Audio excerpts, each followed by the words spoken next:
नमस्कार। Bill Gates ने AI पर अब तक की सबसे बड़ी चेतावनी दे दी है।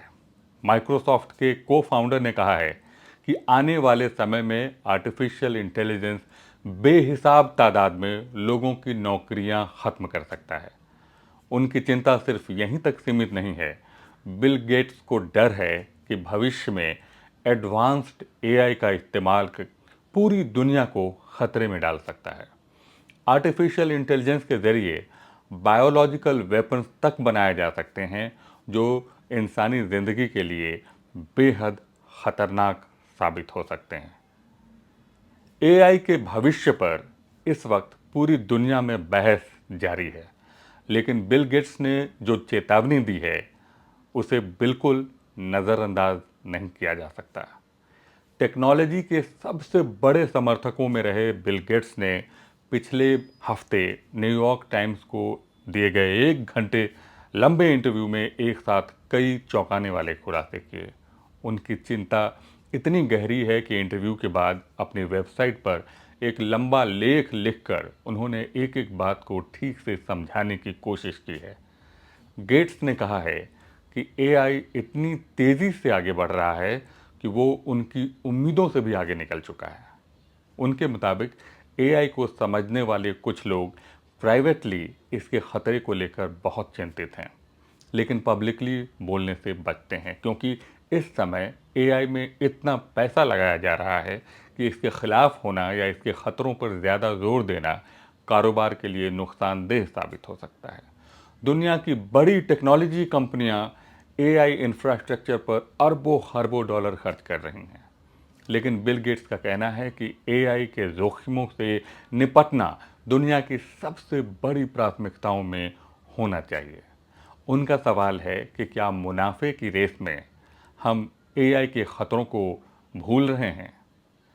सबसे पहले आते हैं उस हिस्से पर जिसका सीधा असर शायद सबसे ज़्यादा लोगों पर पड़ेगा, नौकरियां। इतिहास में टेक्नोलॉजी ने नौकरियां खत्म भी की हैं और नौकरियां पैदा भी की हैं।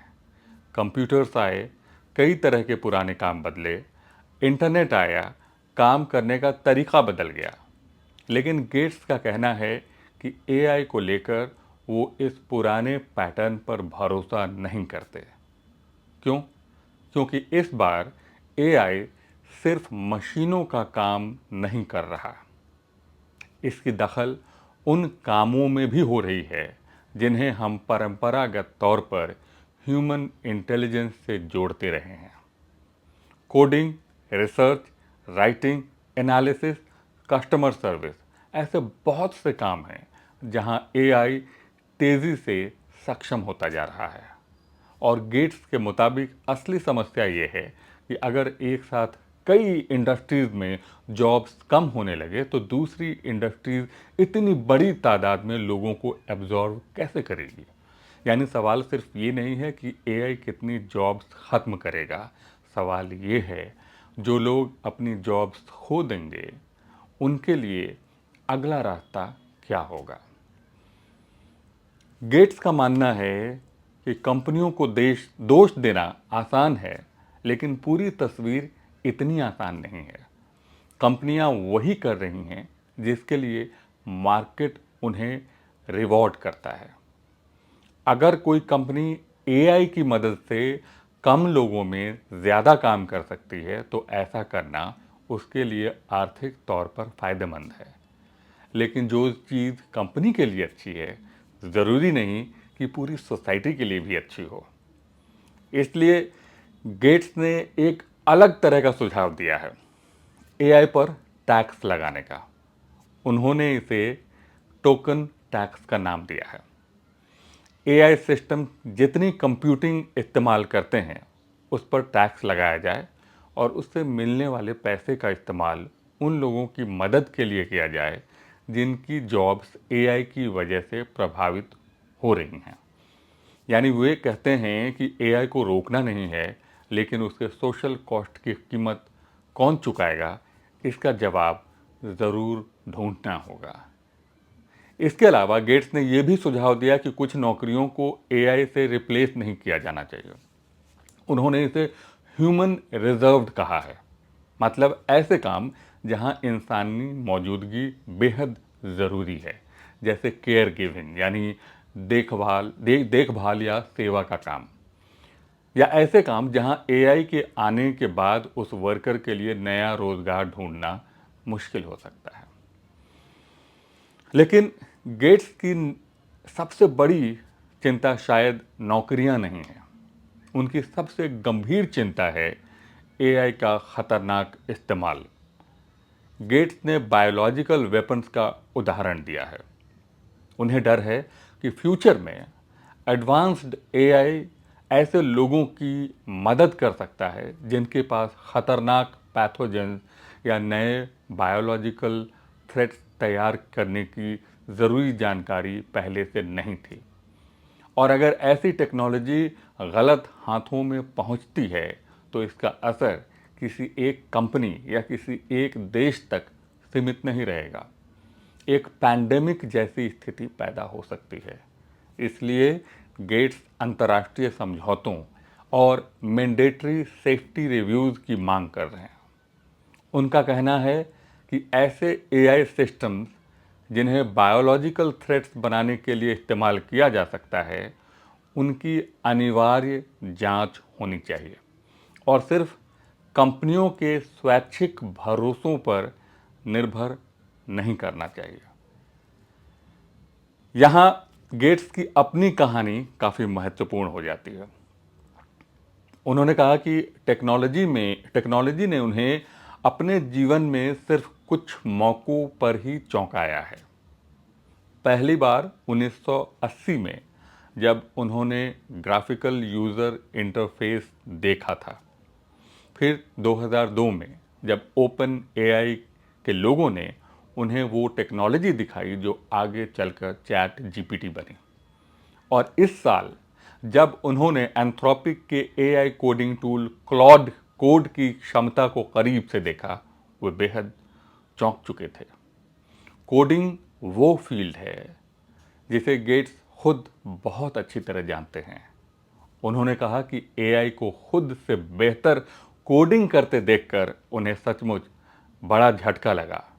यानी ये चिंता किसी ऐसी व्यक्ति की नहीं है जो टेक्नोलॉजी को समझता नहीं है, ये उस व्यक्ति की चिंता है जिसने टेक्नोलॉजी की ताकत को दशकों तक बहुत करीब से देखा है। लेकिन यहाँ एक बात और ज़रूरी है, बिल गेट्स की बातों को सिर्फ इसलिए नहीं मान लेना चाहिए क्योंकि वो बिल गेट्स हैं। उनका अपना हिस्ट्री भी विवादों से भरा रहा है। माइक्रोसॉफ्ट के खिलाफ मोनोपोली से जुड़े एक ऐतिहासिक मुकदमे में अदालत ने उनकी कंपनी को दोषी ठहराया था।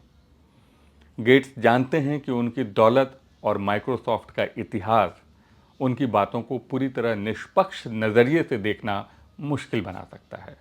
फिर भी उनकी चेतावनियों को पूरी तरह खारिज करना मुश्किल है, क्योंकि एआई अब सिर्फ टेक्नोलॉजी कंपनियों का मामला नहीं है। ये एजुकेशन से लेकर हेल्थ केयर, जर्नलिज्म से लेकर कोडिंग, कस्टमर सर्विस से लेकर बिजनेस तक लगभग हर क्षेत्र को प्रभावित कर रहा है। और यहीं ये कहानी हमारे लिए भी महत्वपूर्ण हो जाती है। भारत में भी एआई को लेकर काफ़ी एक्साइटमेंट है। कंपनियां इसे अपनाना चाहती हैं। लोग प्रोडक्टिविटी बढ़ाने के लिए एआई टूल्स का इस्तेमाल कर रहे हैं। लेकिन हमें एक साथ दूसरा सवाल भी पूछना होगा। अगर एआई कुछ काम हमसे बेहतर और सस्ता करने लगे तो हम क्या करेंगे? शायद भविष्य में सबसे बड़ा फ़र्क यही नहीं होगा कि एआई आपकी जॉब लेगा या नहीं, बल्कि ये होगा कि आप एआई के साथ काम करना सीख पाए या नहीं। और यही शायद बिल गेट्स की वार्निंग का सबसे प्रैक्टिकल हिस्सा है।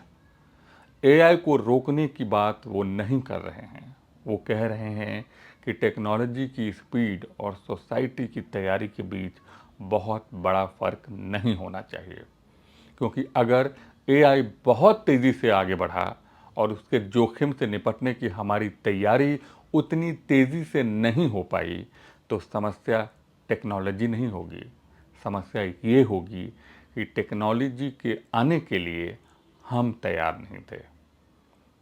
बिल गेट्स ने कहा है कि उन्हें इनोवेशन पसंद है, लेकिन इस समय उन्हें ये कहने में भी डर नहीं लग रहा कि इनोवेशन का नतीजा हमेशा नेट पॉजिटिव हो, ये ज़रूरी नहीं है। और शायद एआई के दौर में सबसे ज़रूरी सवाल यही है, हम एआई को कितना आगे ले जा सकते हैं। ये तो टेक्नोलॉजी तय करेगी, लेकिन उसे कितनी दूर तक जाने देना है, ये फैसला इंसानों को करना होगा। आज बस इतना ही। अगले वीडियो में आपसे फिर मुलाकात होगी। अपना ख्याल रखिएगा।